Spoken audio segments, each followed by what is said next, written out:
Magandang tanghali guys. Dito naman po si Benji Aquino. Magluluto po ako ngayon ng dinengdeng sa Ilocano, inabraw. Ito, malunggay, dried na hipon, kalabasa, basil leaves, konting luya, okra, at saka patola. Tapos, magpapakulo lang tayo ng konting tubig. Hintayin lang po natin kumulo. Saka po natin ilagay yung kunting luya.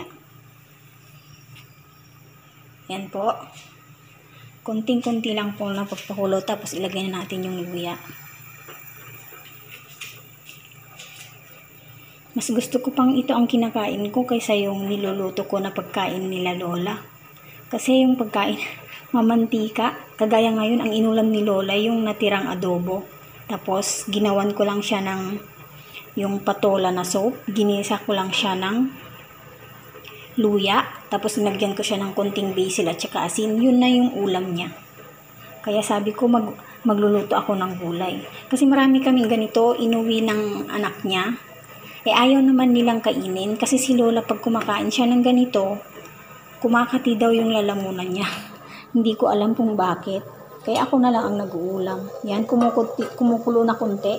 Lagay ko na lang ito luya.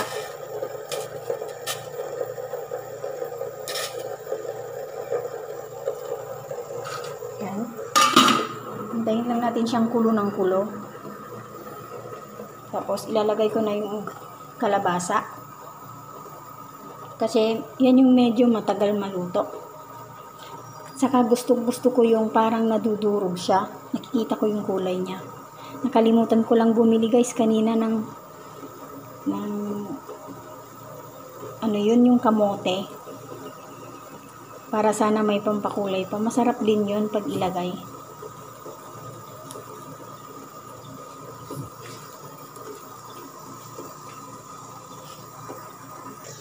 Yan, kumukulo na siya guys. Lagyan ko lang siya ng kunting bagoong. Kunti lang yung nilalagay ko. Titimplahin ko na lang siya mamaya ng asin. Yan, kulo siya ng kulo. Ilalagay ko na po yung kalabasa.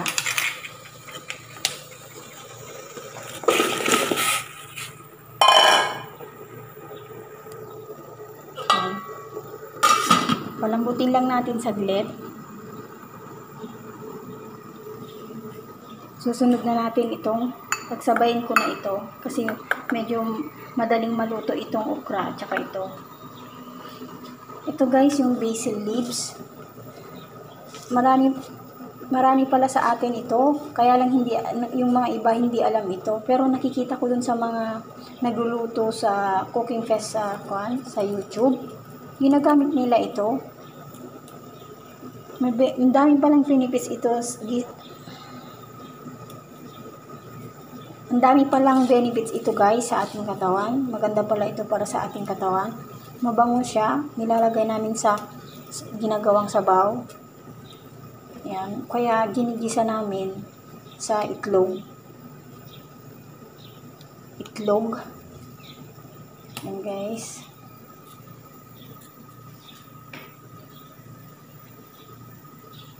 Tayin lang natin siyang kumulo-kulo. Yan.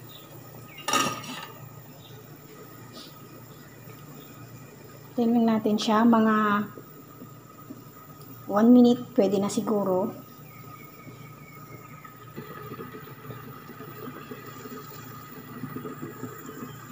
Yan guys. Kumukulo na siya. Yan. Ilagay na natin itong okra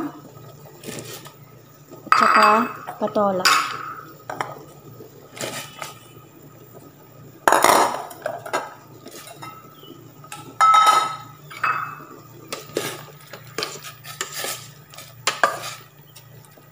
Tapos ilagay ko na rin itong dried na hipon.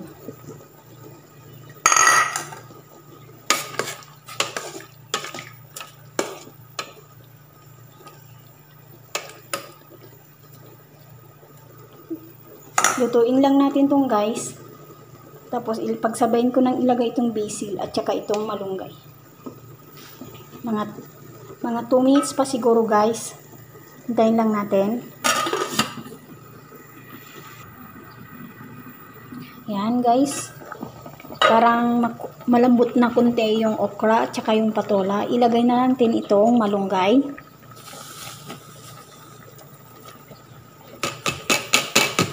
Yan. Haluhin lang.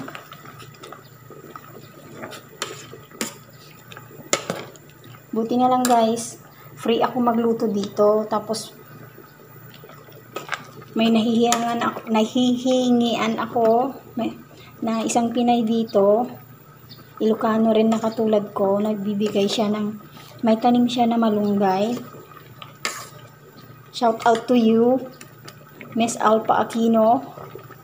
Ka-apelyido ko pa guys. Si Selpa. Ayan, ayan. Wait lang natin guys, mga 1 minute. Yun guys, after 2 minutes, ayan, parang luto na yung gulay. Ilagay ko itong basil leaves.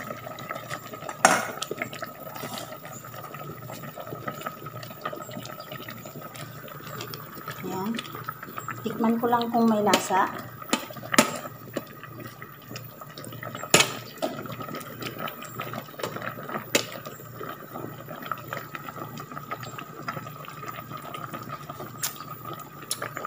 Pwede siyang lagyan ng konting asin kung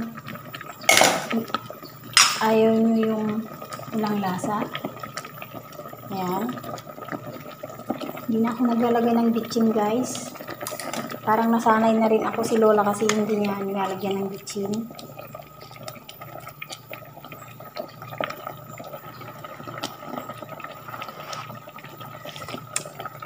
Ayan, okay na guys. Takpan na natin. Tapos konting kulo lang. Okay na.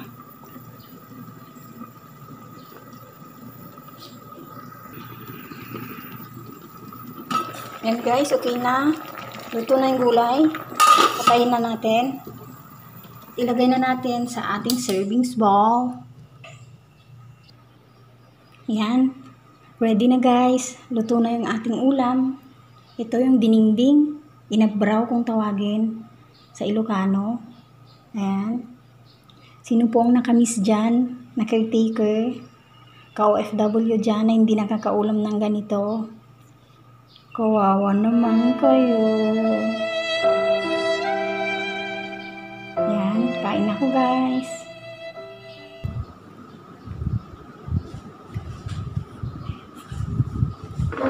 Guys, kain na po.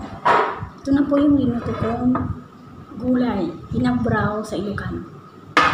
Tikman po natin. Oh, ang sarap guys.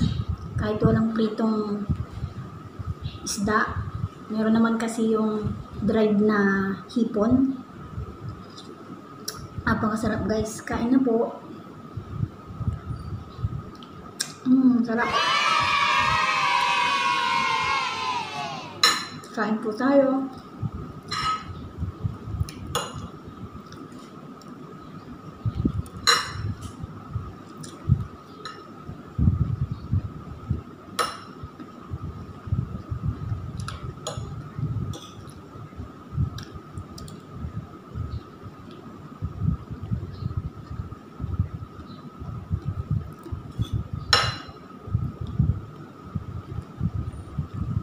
Sarap talaga guys. Mas gusto ko pang inuulam yung ganito kaysa yung mga karne, isda, lalo dito sa amin. Gustong gusto nila Lola yung steam na fish.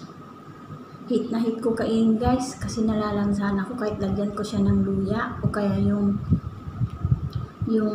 wine para daw maalis yung lansa. Pero meron pa din yung lansa niya kaya parang napipilitan lang ako kumain pag ganun yung niluluto ko.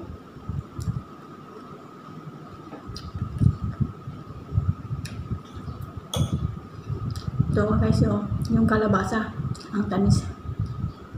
Matamis siya.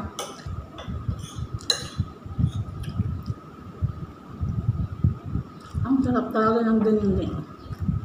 Iba talaga yung dinding ng Ilocano.